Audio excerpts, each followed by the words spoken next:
ආයුබෝවන් සියලු දෙනාම ආදරයෙන් පිළිගන්නවා මොවික්සා YouTube channel එකට. අද අපි ඔයාලට අරගෙන අවිල්ලා තියෙන්නේ අන්තිම මිනිත්තු කිහිපය වෙනකම්ම හිතා ගන්නවත් බැරි කුතුහලයෙන් බලන්න පුළුවන් මිනිමැරුම් අභිරහසක් එක්ක හැංගුණ සංවේදී කතාවක්. ඉතින් මේ ගැන දැනගන්න අපි ෆිල්ම් එක පැත්තට යන්න කලින් ඔයාලා තාමත් මාව subscribe කරේ නැත්නම් දැන්ම subscribe කරන්න අමතක කරන්න එපා.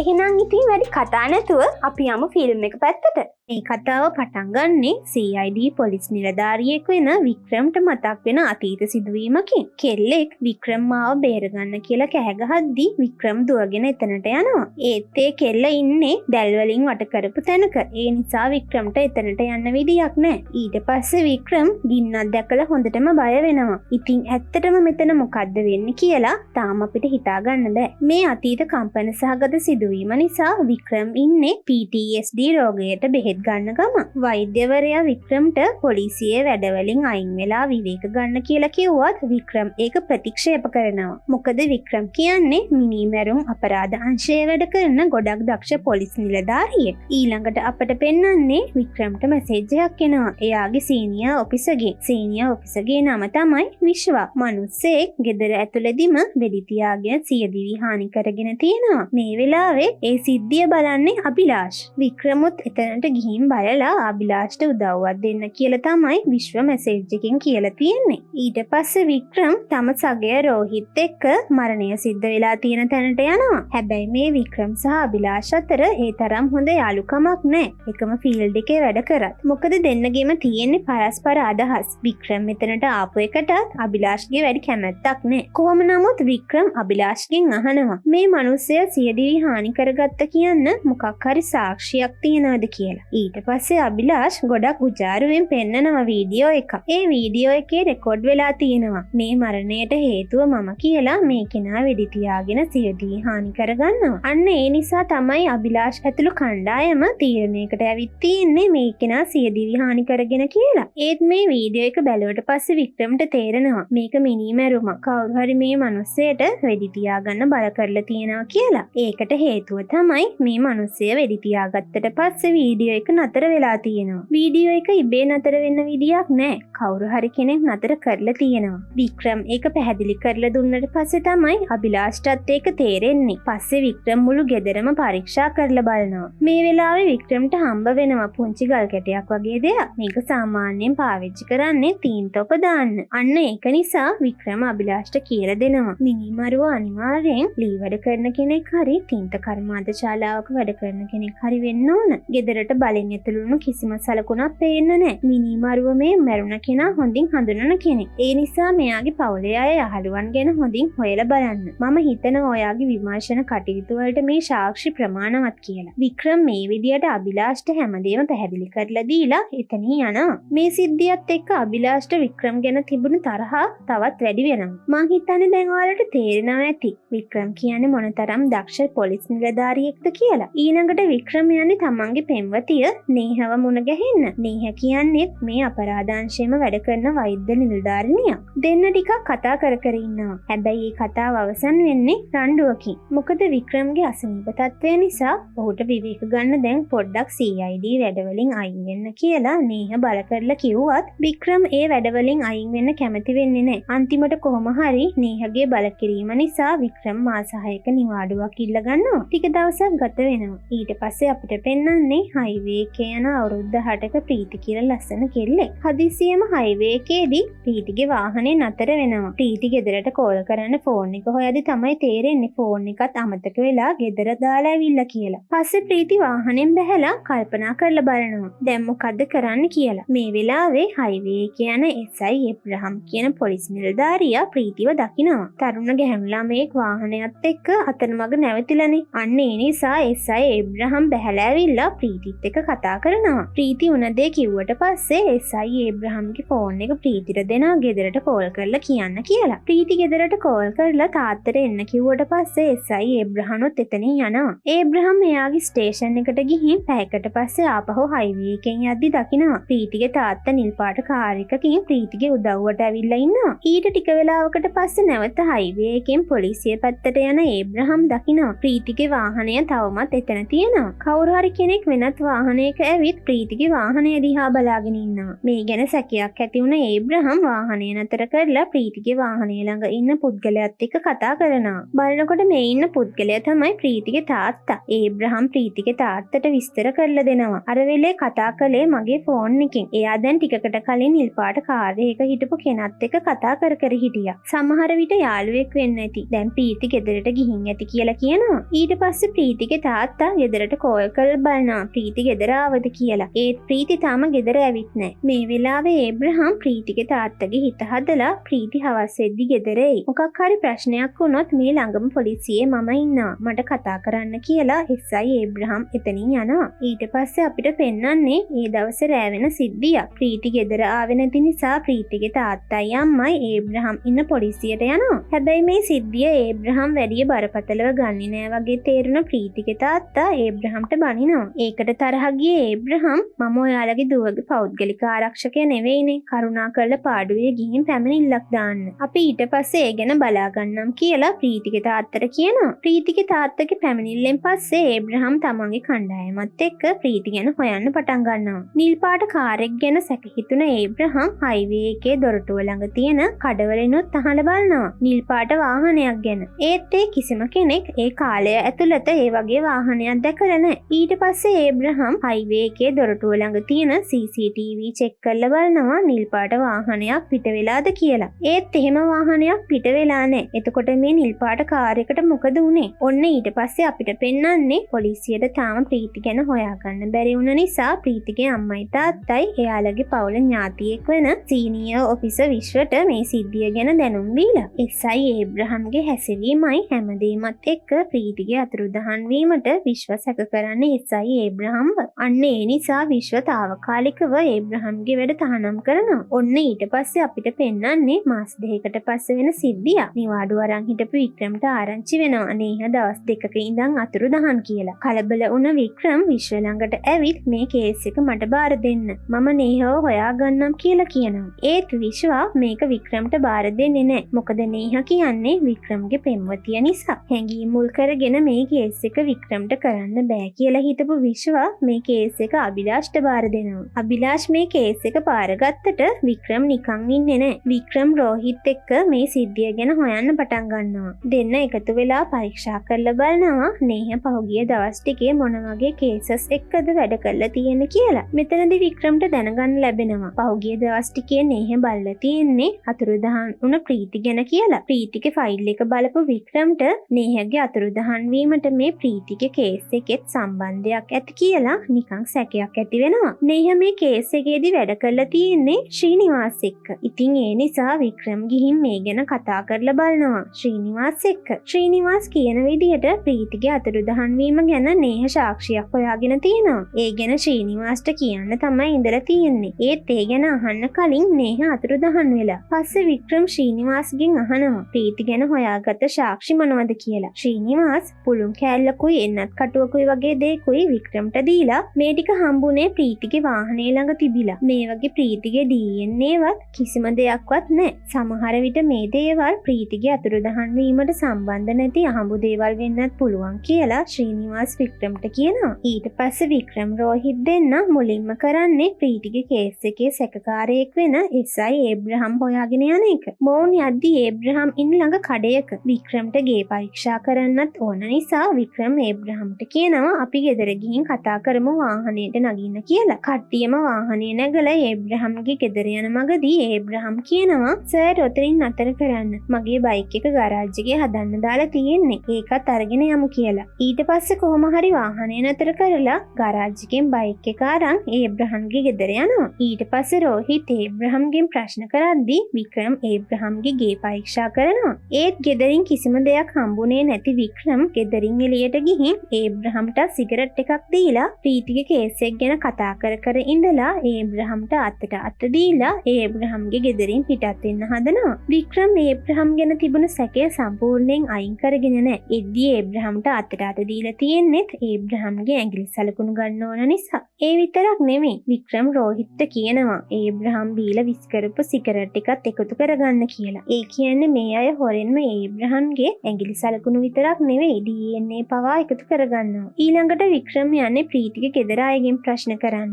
ඔන්න මේ වෙලාවේ වික්‍රම්ට සෑහෙන වැදගත් තොරතුරු කීපයක්ම දැනගන්න පුළුවන් වෙනවා. දැන් ඉන්නේ ප්‍රීතිගේ ඇත්තම අම්මයි තාත්තයි නෙමෙයි. මේ වෙනකම් ප්‍රීතිගේ තාත්තා කියලා හිතාගෙන හිටපු කෙනාගේ නම තමයි මූර්ති. මූර්තිගේ මල්ලි කාලෙකට කලින් ඒ කියන්නේ ප්‍රීති පොඩි කාලේ අනාථාශ්‍රමයකින් හදාගන්න අරගෙන තියෙනවා. ප්‍රීතිව අරගෙන අවුරුදු 2කට පස්සේ මූර්තිගේ මල්ලි සහ මල්ලිගේ වයිෆ් දෙන්නම ඇක්සිඩන්ට් එකකින් මැරෙනවා. ඊට පස්සේ තමයි මේ ප්‍රීතිගේ බාරකාරත්වය මූර්ති සහ එයාගේ වයිෆ්ට හම්බ වෙන්නේ. ප්‍රීති නිතරම වගේ ඒ ආශ්‍රමයට ගිහින් තියනවා කියලත් වික්‍රම්ට දැනගන්න ලැබෙනවා. ඊළඟට වික්‍රම් යන්නේ ප්‍රීති ළඟින්ම ආශ්‍රය කරපු අසල්වැසියෙක් වෙන ශීලව හම්බ වෙන්න. ශීලගෙන් ප්‍රශ්න කරපු වික්‍රම්ට ශීල ගැන පොඩි සැකයකුත් ඇති වෙනවා. මොකද ශීල තැතිගැන්මකින් උත්තර දෙන නිසා. සමහර විට පොලිසිය ආව නිසා ඇති වෙන ස්වභාවික බය වෙන්නත් පුළුවන්. වික්‍රම්ට දැන් හිතා ගන්න බෑ මොකද කරන්න කියලා. මොකද කිසිම සාක්ෂියක් හරියට නැති නිසා. ඒත් උත්සාහය අත් නොහරින වික්‍රම් ආපහු ප්‍රීතිගේ ගෙදර ගිහින් මූර්තිට කියනවා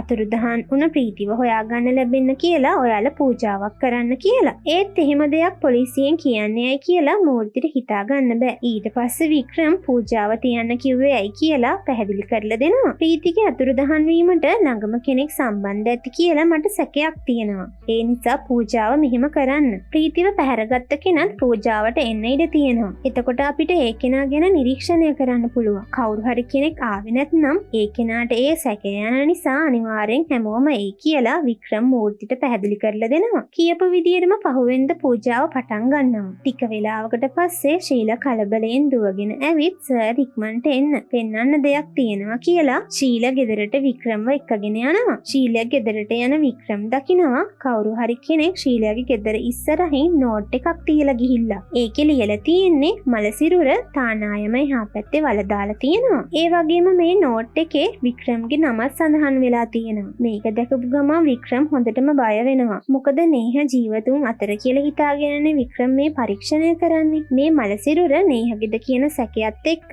වික්‍රම්ට කම්පනයක් දැනිලා වික්‍රම්ට සිහිය නැති වෙලා වැටෙනවා. මෙන්න මේ වෙලාවේ පෙන්නනවා අපට වික්‍රම් තමන්ගේ ජීවිතේ මුහුණ දුන්න භයානක අතීත සිදුවීම. වික්‍රම්ට සුෂ්මි කියලා නාගි කෙනෙක් ඉඳලා තියෙනවා. දවසක් සුෂ්මි වික්‍රම්ට කියනවා මිනිස්සු වගේක් ඇවිල්ලා මම දිහා බලාගෙන හිටියා කියලා. ඊට පස්සේ වික්‍රම් ගෙදර සේවකයෙක්ගෙන් අහනවා මම ගියාම කවුරු හරි මිනිස්සු වගේක් ගෙදර දිහා බලාගෙන හිටියද කියලා. ඒත් සේවකයා කියනවා එහෙම කවුරුවත් හිටියේ නෑ කියලා. මෙතනදී අපිට පේන විදියට සුෂ්මි කියන තරුණ ගැහැණු ළමයට මානසික ලෙඩක් තියෙනවා. ඉතින් වික්‍රම් හිතන්නේ සුෂ්මි බෙහෙත් බොන එක මග හරින නිසා වෙන්න ඇති මෙහෙම පේන්නේ නැති කියලා. ඒත් වික්‍රම් හිතපු දේ වැරදි. වික්‍රම් නැති වෙලාවක පිරිසක් ඇවිත් සුෂ්මිව පැහැරගෙන යනවා. වික්‍රම් උත්සාහ කරලා තියෙනවා සුෂ්මිව බේරගන්න. ඔන්න මේ ෆිල්ම් එකේ මුලින්ම පෙන්නපු සිද්ධිය දැන් තමයි අපිට හරියටම තේරෙන්නේ. අර පිරිස වික්‍රම් ඉස්සරහම සුෂ්මිගේ ඇඟට පෙට්‍රල් දාලා ගිනි තියලා මරලා දානවා. ඒ වෙලාවේ වික්‍රම්ට සුෂ්මිව බේරගන්න ලැබුණේ නෑනේ. අන්න ඒකේ ෂොක් එක තමයි වික්‍රම්ගේ හිතට හැම වෙලේම වද දෙන්නේ. වික්‍රම්ගේ අසනීපට හේතුවත් මේ අතීත සිද්ධිය තමයි. හරි අපි ආයෙම ෆිල්ම් එකේ වර්තමානයට. හිතට දැනුණ බය නිසා වික්‍රම්ට කරන්තයක් දැම්මනේ. කොහොම නමුත් මේ වෙලාවේ වික්‍රම්ට සිහිය එනවා හොස්පිටල් එකේ. මේ වෙලාවේ වික්‍රම් දකිනවා අභිලාෂ් එයාව මොන ගැහින් ඇවිල්ලා කියලා. ශීලගේ ගෙදර තිබුණ නෝට් එකේ වික්‍රම්ගේ නම තිබුණ නිසා වික්‍රම්ව මේ කේස් එකට අල්ලගන්න තමයි අභිලාෂ් උත්සාහ කරන්නේ. අභිලාෂ් කොහොමත් වික්‍රම් එක්ක තරහයිනේ. කොහොම හරි මේ වෙලාවේදීම මෙයාලගේ සීනියර් ඔෆිසර් විශ්ව එනවා. විශ්ව ඊට පස්සේ වික්‍රම්ව පිටත් කරලා යවලා අභිලාෂ්ට බනිනවා. වික්‍රම් ගැන හොයන්නේ නැතිව නේහ ගැන හොයන්න පටන් ගන්නවා. අදාළ කේස් එකට විතරක් ફોකස් කරන්න කියලා. ඊට පස්සේ වික්‍රම් යනවා. මලසිරුර ඇතුළේ තියෙනවා කියපු තානායම ළඟට. මේ වෙනකොටත් පොලිසිය එදෙන සෝදිසි කරනවා. ඒත් තාම අර නෝට් එකේ ලියලා තියෙන කියපු මලසිරුර හම්බ වුණේ නැහැ. ඊළඟට වික්‍රම් ශීලයක් ගෙදර ගිහින් ප්‍රශ්න කරන්න පටන් ගන්නවා. මේ අතරතුරේ වික්‍රම් දකිනවා ශීලගේ ගෙදර බිත්තියේ එල්ලලා තියෙන චිත්‍රයක්. ඒක ඇඳලා තියෙන්නේ අර නෝට් එකේ තිබුණ ආකාරයටමයි. මේ වෙලාවේ වික්‍රම්ගේ හිතේ සැකයක් ඇති වෙනවා ශීල ගැන.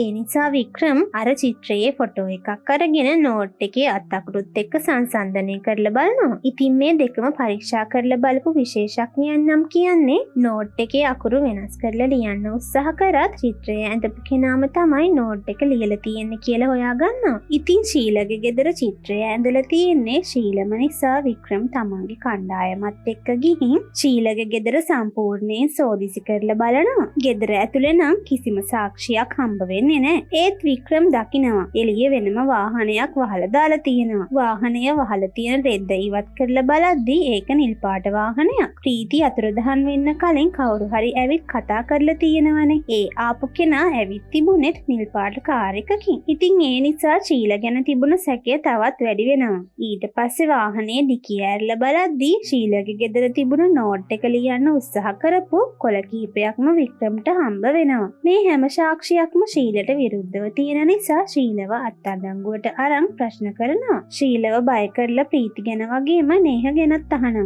ඒත් ශීල කියන විදියට ශීල නේහ ගැන කිසිම දෙයක් දන්නේ නැහැ. ප්‍රීති කියන්නේ නම් ශීලගේ හොඳම යාළුවා. ශීල මේක කරලා තියෙන්නේ ප්‍රීතිව ඉක්මනට හොයාගන්න ඕන නිසා සහ අනිත් අයගේ අවධානය ඕන නිසා කියලා ශීල කියනවා. ඒත් වික්‍රම් නම් ශීල කියන මේ කතාව පිළිගන්න කැමති නැහැ. කොහොම නමුත් මේ විදියට දවස් කිහිපයක් ගත වෙනවා. ශීල අවධානය බලාපොරොත්තුෙන් නෝට් එකක් ලිව්වනේ. ඒකේ කියලා තිබ්බා තානායම තියෙනවත් මල සිරුරක් තියෙනවා කියලා. ඉතින් මේ නෝට් එකේ විදියටම පොලිසියට මල සිරුරක් හම්බ වෙනවා. මේ මල සිරුර සෑහෙන නරක් වෙලා. ඒ නිසා පෙනුමෙන් කියන්න බෑ ඒ මල සිරුර කාගේද කියලා. මේ වෙලාවේ වික්‍රම් නම් ඉන්නේ හොඳටම ෂොක් වෙලා. මොකද මල සිරුර නේහකේද ප්‍රීතිගේද කියලා තාම හොයාගන්න බැරි නිසා. කොහොම හරි පරීක්ෂණ වලින් අන්තිමට හොයාගන්නවා මල සිරුර ප්‍රීතිගේ කියලා. තව ප්‍රීතිගේ මල සිරුර තිබිලා 3 දිනෙකගේ DNA හම්බෙලා තියෙනවා. ප්‍රීතිගේ යාළුවෙක් වෙන අජේ ඒ විතරක් නෙවෙයි අනාස නිවාස ගැහණු කෙනෙක් සහ ප්‍රීතිගේ තාත්තා මූර්තිගේ. දැන් මේ 3 දෙනාම ඉන්නේ අත්අඩංගුවට අරන්. ඒත් දැන් වික්‍රම්ට හිතා ගන්න බෑ මේ කේස් එක මොන පැත්තටද යන්නේ කියලා. ඊළඟට පෙන්වන්නේ ප්‍රීතිය අතුරුදහන් වුණ හයිවේ එකේ ඉඳන්ම තරුණ ගැහණු ළමයෙක්ගෙන් පැමිණිල්ලක් තියෙනවා. කවුදෝ කෙනෙක් ඇවිත් මේ තරුණ ගැහණු ළමයව පැහැර ගන්න හදලා තියෙනවා. වාසනාවකට වගේ මේ ගැහණු ළමයා එතනින් බේරිලා තියෙනවා. ඊට පස්සේ වික්‍රම් මේ ගැහණු ළමයා සම්බන්ධ කරගෙන මෙයාව පැහැර ගන්න හදපු කෙනාගේ රූපයක් අඳින්න පටන් ගන්නවා. ඒත් ඒ කෙනාගේ මුහුණ හරියටම පැහැදිලි නෑ. මොකද කණ්ණාඩි දෙකක් සහ කැප් එකක් දාලා ඉන්න නිසා. ඉතින් මේ ඇඳපු රූපෙන් කියන්න අමාරුයි මේ කෙනා කවුද කියලා. ඒ නිසා වික්‍රම් හයිවේ එකේ කැමරා චෙක් කරලා බලනවා. හැබැයි ප්‍රීතිගේ කේස් එකේ උනන්දේම තමයි මෙතනත් වෙන්නේ. පැමිණිල්ල දාපු කෙනාව පැහැරගෙන යන්න ඇවිත් තියෙන කාර් එකේ විස්තර වලට ගැලපෙන කාර් එකක් මෙතනින් පිට වෙලා ගිහින් නෑ. වික්‍රම් දෙපාරක්ම CCTV චෙක් කරලා බලනවා. ඒත් එහෙම කාර් එකක් පිට වෙලා ගිහින් නෑ. හැබැයි වික්‍රම්ට පොඩි හොඩුවාවක් මෙතනින් හම්බ වෙනවා. ප්‍රීති අතුරුදහන් වුණ වෙලාවේ වගේම මේ සිද්ධිය වුණ වෙලාවේ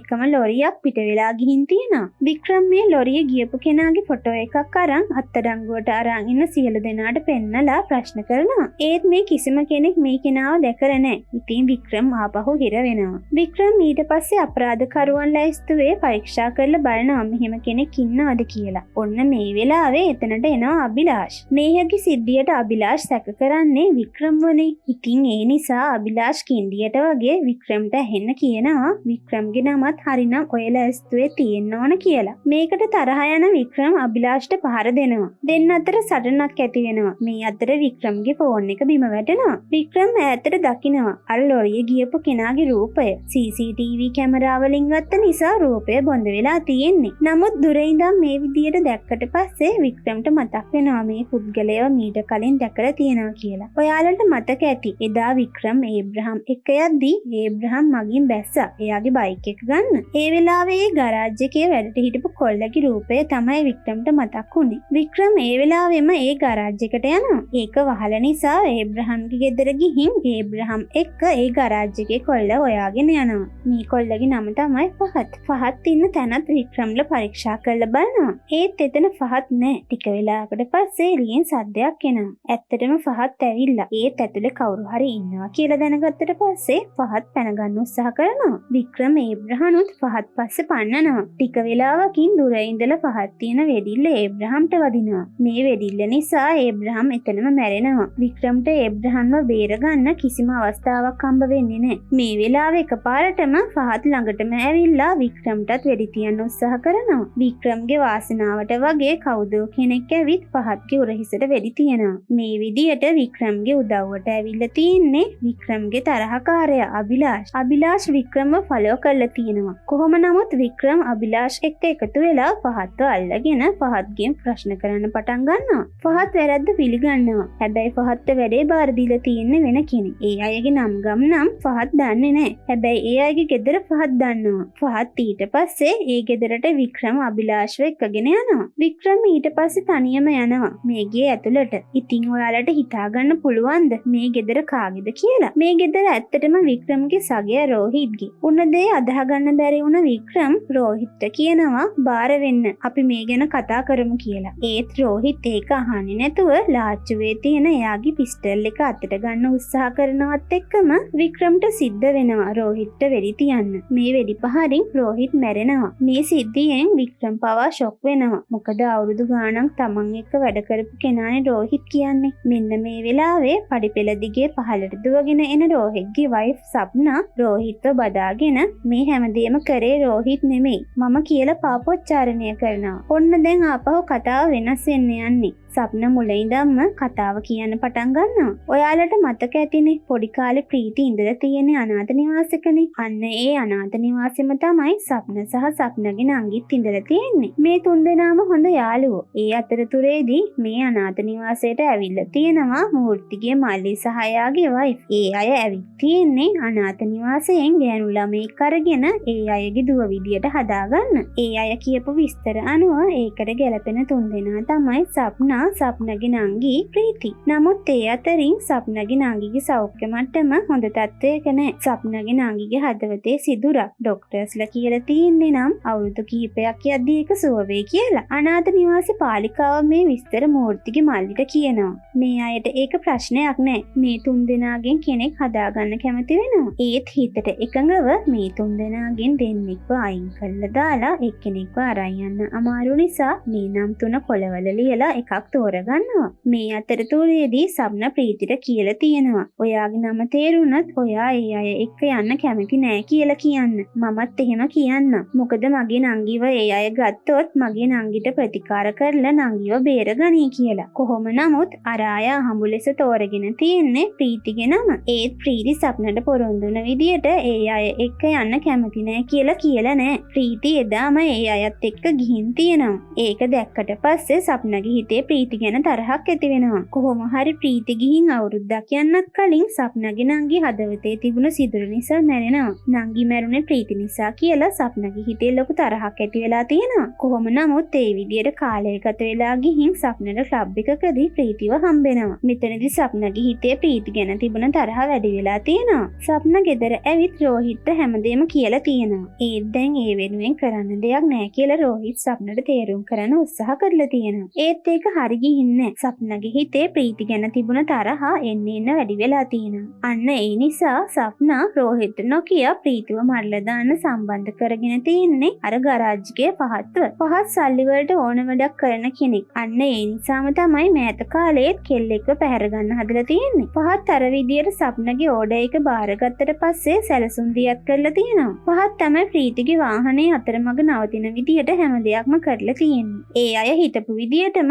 එදා හයිවේ එකේදී ප්‍රීතිගේ වාහනය නවතිනවා. ඊට පස්සේ පහත් ගරාජ් එකේ තිබුණ නිල් පාට වාහනයක ඇවිල්ලා තියෙනවා ප්‍රීති ළඟට. ප්‍රීතිට උදව් කරන්න වගේ ගිහින් එකපාරටම ගහලා තියෙනවා ප්‍රීතිට ඉන්ජෙක්ෂන් එක. ඉන්ජෙක්ෂන් එක නිසා ප්‍රීතිට සිහිය නැති වෙලා තියෙනවා. පහත් දන්නේවත් නැතුව එදා ඉන්ජෙක්ෂන් එකේ කටුවත් බිම් වැටලා තියෙනවා. පහත් ඊට පස්සේ ප්‍රීතිව වාහනය ඇතුළට දාගෙන කාර් එක දානවා ලොරිය ඇතුළට. මේ විදියට තමයි පහත් CCTV වලට අහුවෙන්නේ නැතුව ගිහින් තියෙන්නේ. කොහොම හරි පහත් කෙල්ලව අරන් ගිහින් සප්නට බාර දීලා තියෙනවා. ඔන්න ඊට පස්සේ අපිට පෙන්වන්නේ වැඩ ඇරිලා ආවට පස්සේ තමයි රෝහිත් දකින්නේ. එද්දිත් එයා පරක්කු වැඩි. සප්න ප්‍රීතිව ඇනලා මරලා දාලා. අවුරුදු ගාණක් සප්නගේ හිතේ ප්‍රීති ගැන මොනතරම් තරහක් තිබුණද කියලා මේක දැක්කට පස්සේ තමයි රෝහිත්ට තේරිලා තියෙන්නේ. දැන් උන දේ උනානේ. රෝහිත් ඊට පස්සේ තමයි සප්නව බේරගන්න වෙනම සැලසුමක් ගහලා තියෙන්නේ. රෝහිත් මුලින්ම ප්‍රීතිගේ මල සිරුර වෙනම තැනක වලදාලා තියෙනවා. ඊට පස්සේ ප්‍රීතිය අතුරුදහන් කියලා පොලිසිය විමර්ශන කටයුතු පටන් අරන් තියෙනවා. ඒ විමර්ශන කටයුතු බාර වෙලා තිබුණේ නේහට.